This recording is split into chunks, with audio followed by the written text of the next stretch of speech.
12장 12절입니다.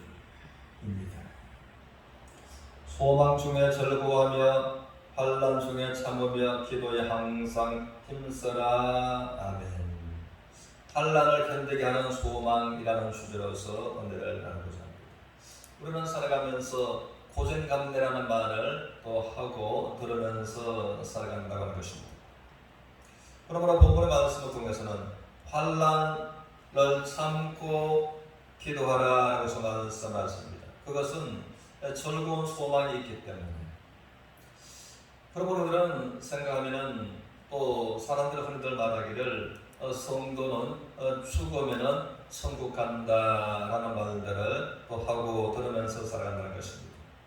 저는 그 장대시 하강사의 메시지를 전하면서 또 그때의 생각을 하나님께서 주신 것이 사람은 죽고 나면 천국 가는 것이 아니라 살아서 인생이 천국을 향하여 가는 성도들은 인생이다라고 하는 것입니다.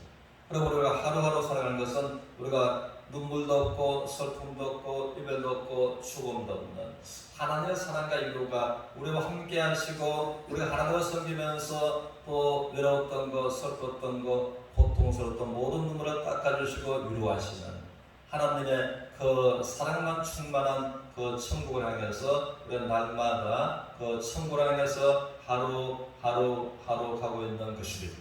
이것이 이제 성경은 산 소망이다라고서 이제 말하는 것입니다. 그래서 베드로 사도는 베드로 7장 4절을 통해서 우리에게 살아있는 소망을 하나님께서 우리에게 주셨으므로 살아있는 소망으로서 그들 충만한 삶을 살아갔다라고 하는 것입니다. 그러므로 이제 베드로 사도는 이제 말을 하기를 우리가 함께 너희가 예수를 보지 못하였으나 사랑하는도다. 이제도 보지 못하나 믿고 말할 수 없는 영광스러운 즐거움으로 기뻐하니 이는 너희의 믿음의 결국인 영혼의 구원을 받은 까닭이라 라고서 이제 말하는 것처럼 이것이 이제 살아있는 소망이라고 하는 것입니다. 그러면 이제 사도 바울은 빌립보서 3장을 통해서 이제 말하기를 오직 우리의 시민권은 하늘에 있는지라. 우리의 시민권이 하늘에 있으므로 시민권이 있는 천국을 향해서 우리가 날마다 한 걸음씩 우리의 삶이 그 시민권이 있는 천국으로 이제 가까이 다가가는 인생들이라는 것입니다.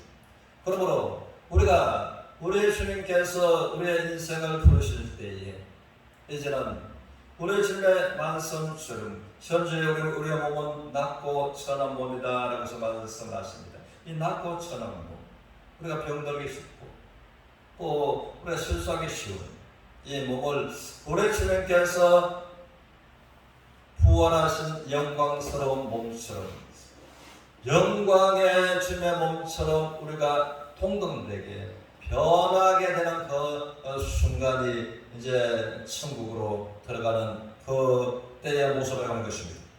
그러므로 이제 환난 중에도 그 영광의 소망 때문에 환난 중에도 참게 되고 환난 중에도 이제는 기도하게 된다라고 하는 것입니다.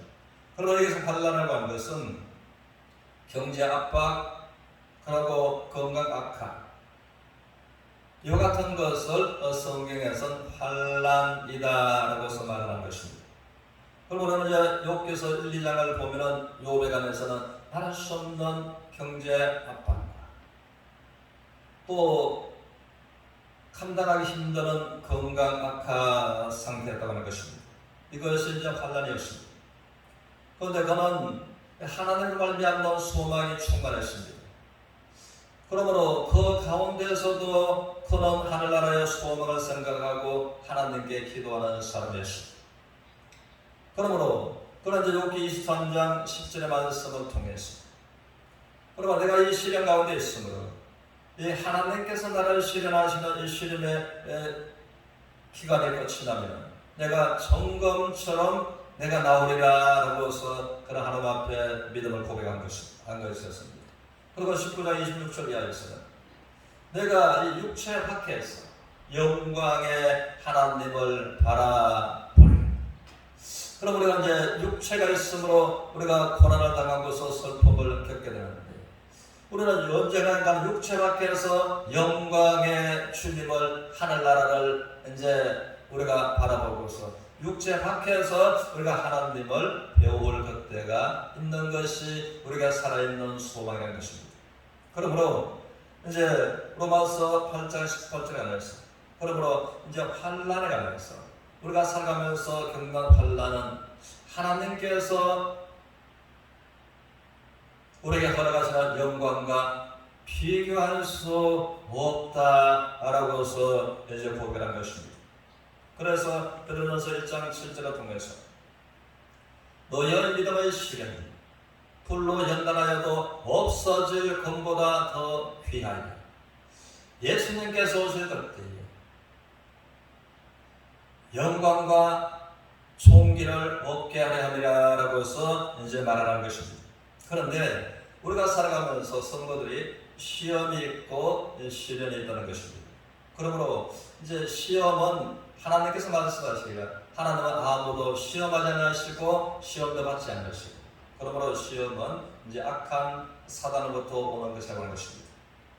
그러면 죄가 잉태한 적, 욕심이 잉태한 적 죄를 낳고, 죄가 잉태한 적 사망을 낳는다.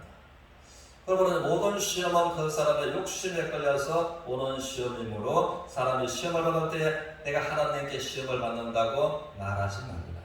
하나님 아무도 시험하지 아니하십니다. 그리고 12절에서는 또 시험을 참는 자는 이것은 이제 시련을 말하는 것입니다.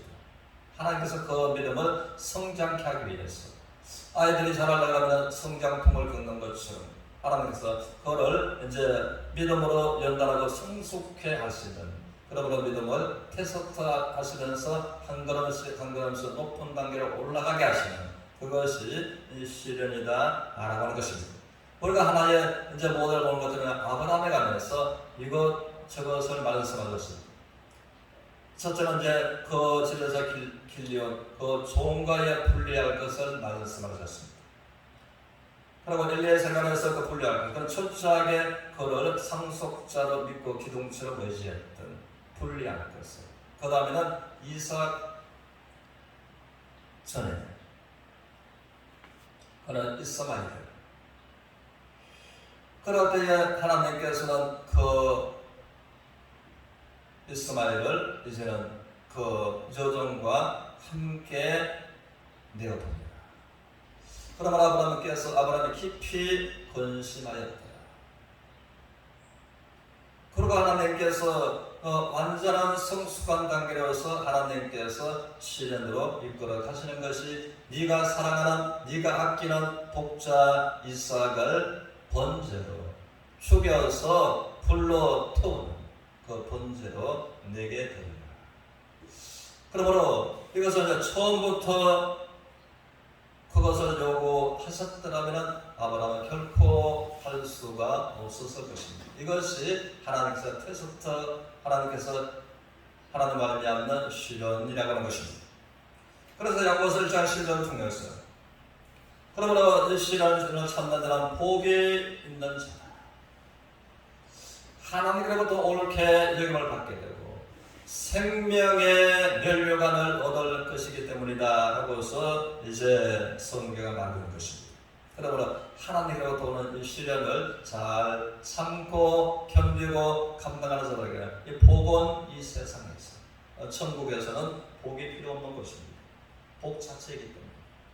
그러므로 이 하나님을 만난 시련을 잘 감당하는 자들한테는 이제 이 세상에서는 이 복으로, 하나님의 나라에서는 생명의 면류관으로서 우리에게 보상하신다라고 해서 말씀하십니다.